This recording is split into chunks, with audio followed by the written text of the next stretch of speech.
Alright, let's go with the second round. So we got 2x minus 1 from, you just plug it into your calculator, you know the deal. You go table, you say f of x equals 2x minus 1, start minus 2, end 2, step 1, and you get that it goes through minus 1. I know these are obscured, so minus 1 is actually there.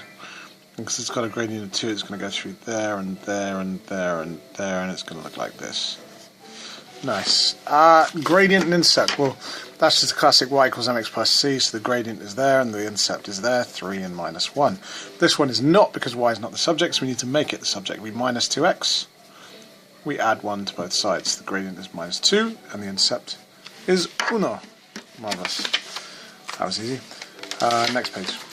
Sorry, these won't look exactly the same in terms of page structure, but they are the same questions. Gradient, you pick 2 points, there's 1, there's 1. What's the rise, what's the run? The rise here is 1, the run here is 2. Checking the scale, obviously, and making sure that 1 square means 1 and 2 square means 2. So the gradient is just the rise over the run, it's a half. The y-intercept, which go through the y-axis, that's 1, done.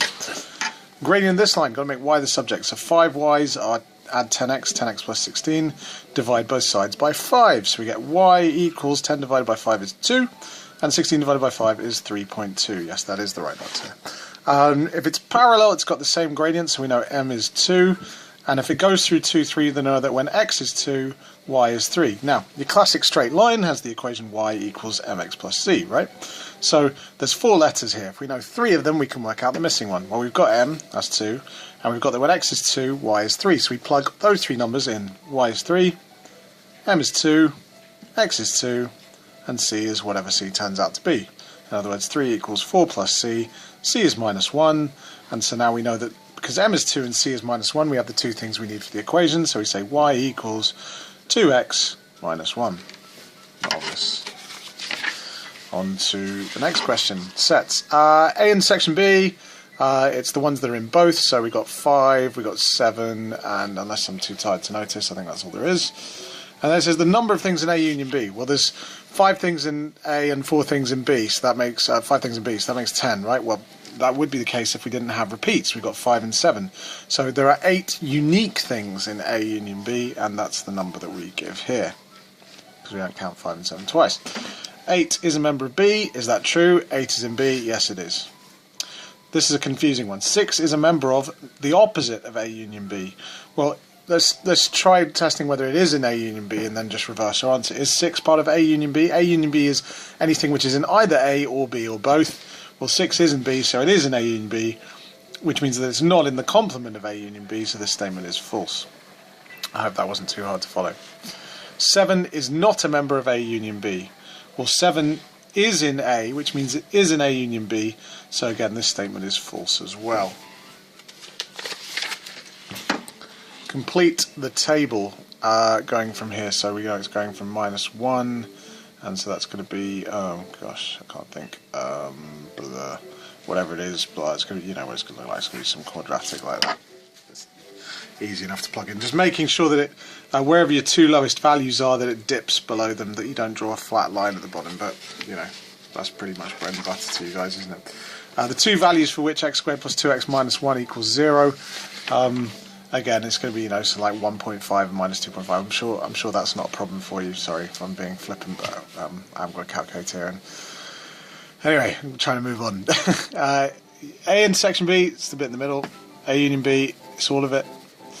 A intersection B complement is everything apart from A intersection B. So if that's what A intersection B looks like, then the complement of that is the opposite. So it's everything, but just not the bit in the middle.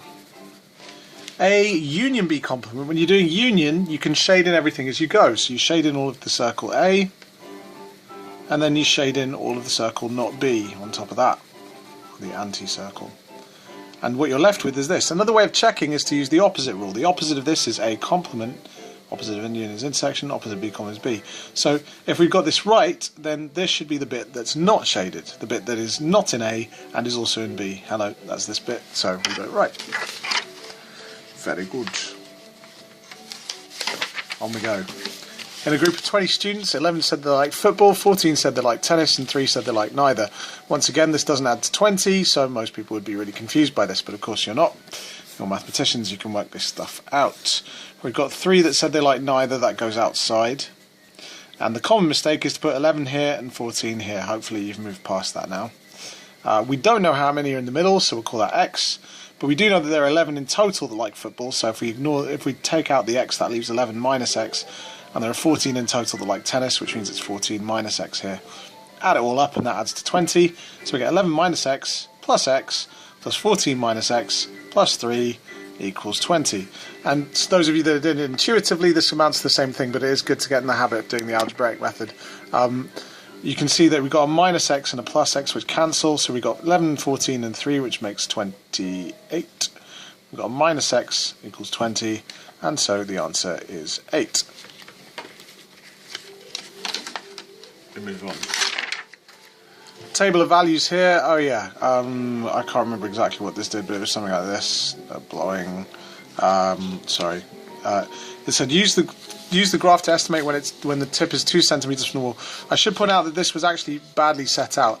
D is actually incorrect. That's T and that's D. Not that it changed the way you plugged it in, because you would have got the right answers and it would have looked something like this. When the tip is 2 centimeters from the wall, we're looking for when the line crosses through 2 here. So that's this point here, whatever it turned out to be. I can't remember, 1 point something.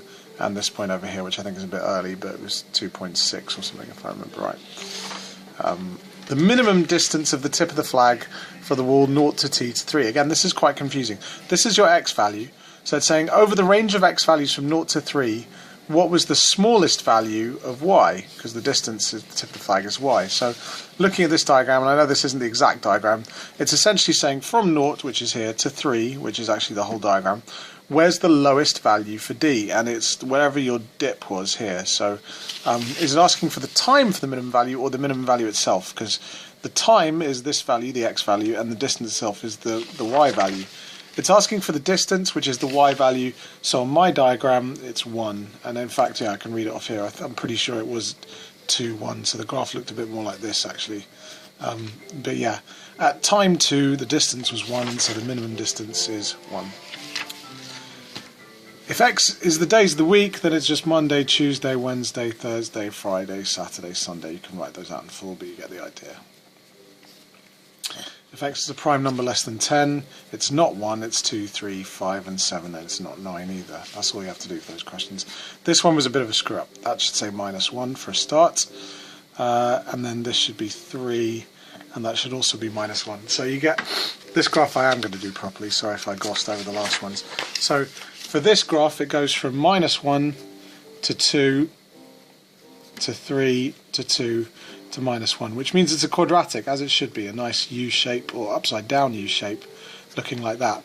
It's the 1 over x graph that's confusing. Now 1 over x goes through these points, and what it actually does is it zooms up to infinity, and that's because when you do 1 divided by something, well, 1 divided by a very small number is a very big number, and similarly 1 divided by a very big number is a small number. So if you plug in x as 10, you get a tenth over here. And if you plug in x as a tenth, you get 10 up here. So it sort of zooms off to the axes. When it's minus, it's the same but negative. So you plug in -2, you get -1/2. You plug in -1, you get -1. You plug in -1/2, you get -2. And so this one zooms off to the axes as well. Now there are lots of reasons why that's confusing. One is that you might have thought that from here to here you join the points and you got a sort of weird thing that did that.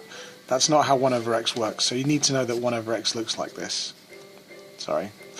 And then secondly, the quadratic has to be a U shape, so that value of 5 before that confused you, I apologise for that.